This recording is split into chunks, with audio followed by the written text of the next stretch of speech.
Hi guys, welcome to Avi's tasty talk. ఈరోజు మీ ముందుకి సంక్రాంతి అరిసెలతో వచ్చేసా. మిషన్లో వేసి చేసే పిండి కన్నా రోట్లో దంచి చేసే అరిసెల టేస్టే వేరబ్బా. సరే మనము కొడదామని ట్రై చేసాం. కాసేపటికే చేతికైతే బొబ్బలు వచ్చేసాయి. అలా నానపెట్టి జల్లెడ పట్టిన బియ్యాన్ని రోట్లో వేసి దంచుతారు. జల్లెడ పట్టంగా ఆ నూకను తీసుకొని కూడా మళ్ళీ రోట్లో వేసి ఆ బియ్యంతో పాటే మళ్ళీ దంచుతారు. సరే ఇంక చాలుగానని అమ్మమ్మ అయితే వచ్చేసి దంచేశారు మొత్తం. రోటిలో యాలకులు అయితే దంచేశారు. బెల్లం గడ్డలన్నీ చిన్న చిన్న ముక్కలుగా పగలగొట్టుకున్నారు.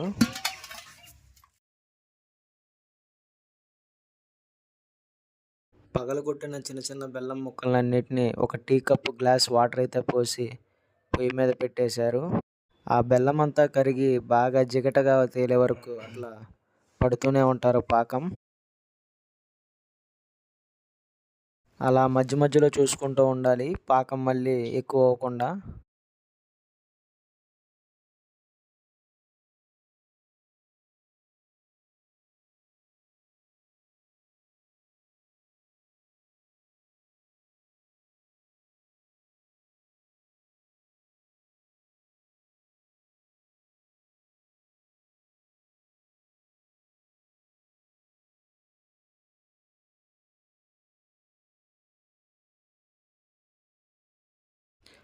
ఫైనల్‌గా బెల్లం పాకం అయితే రెడీ అయిపోయింది. చూసారా అది ఎట్లా గడ్డగా బాగా జెల్లీ టైప్‌లో వచ్చేసిందో.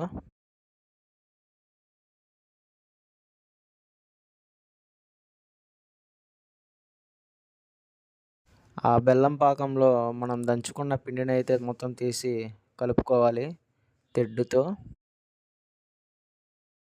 మొత్తం పిండి అయితే బాగా బెల్లం పాకంలో కలిసేలాగా మొత్తం బాగా గట్టిగా తిప్పుకుంటూ ఉండాలి.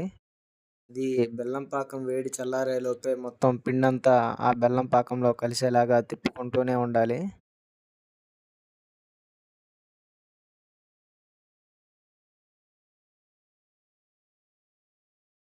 మొత్తానికి దంచిన పిండంతా బెల్లంలో కలిపేసేశారు. సలిపిండి అయితే రెడీ అయిపోయింది. ఇంకా వీటితోనే అరిసెలు చేసుకోవచ్చు.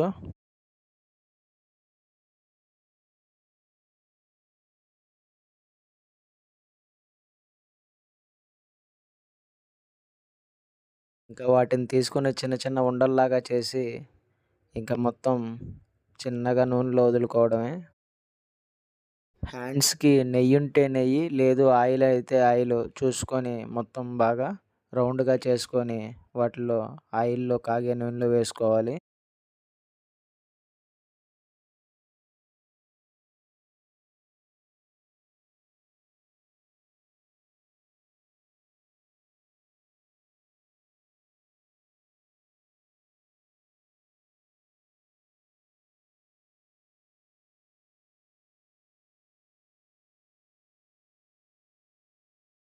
అవి మాడకుండా తిప్పుకుంటూ ఉండాలి. అవి బాగా కాలి రెడ్డిష్‌గా వచ్చాక తీసుకొని బాండీలో అయినా వేసుకోవచ్చు. లేదా మన ఊర్లో దొరికే వరిగడ్డి మీదైనా ఆరబెడతారు. ఈ ప్రాసెస్ మీకు ఎలా ఉందో కామెంట్ చేయండి friends. Thanks for watching. Please like, share and subscribe friends.